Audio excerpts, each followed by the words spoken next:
ఇప్పుడు అర్జున్ రెడ్డికి రాశారు కదా, నెక్స్ట్ ప్రభాస్ గారితో స్పిరిట్ చేస్తున్నారు అవునండి. సందీప్ రెడ్డి వంగ గారు.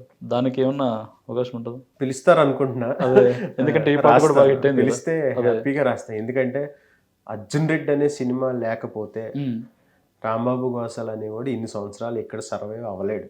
ఓకే. అవ్వడం ఎందుకంటే నాకు బ్రేక్ అది. ఉమ్, నాకు అర్జున్ రెడ్డి సినిమా నాకు 10దో 12దో గుర్తులేదు. ఓకే.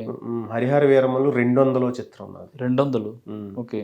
200 మూవీస్ హరిహర వీరమల్లుతో కంప్లీట్ అయింది. అర్జున్ రెడ్డి అవకాశం ఎలా వచ్చింది అసలు మీకు? అర్జున్ రెడ్డి అవకాశం దాని కెమెరామెన్ రాజ్ తోట ఆయన అప్పుడు నీది నది ఒకే కదని ఒక సినిమా చేస్తున్నారు. చాలా బాగుంటుంది అసలు. శ్రీ విష్ణుది. దాని కో డైరెక్టర్ ఉమేష్ అని ఉన్నాడు, ఆయన మా ఫ్రెండ్. ఓకే. అతను రాజ్ తోట కెమెరామెన్కి నువ్వు వేరే ఏదో విజయ్ దేవరకొండది పెళ్లి చూపుల హీరోతో ఒక సినిమా చేస్తున్నావు కదా, ఇలా మా ఫ్రెండ్ పాటలు రాస్తాడు, ఒకసారి చెప్తావా డైరెక్టర్ కంటే మీ ఇద్దరు కలిసి రండి, ఒకరోజు నేను షూటింగ్ ఉన్నప్పుడు చెప్తాను అన్నాడు.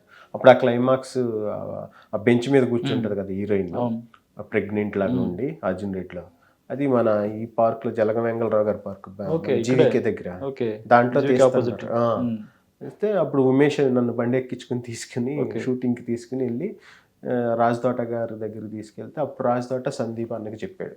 ఓకే.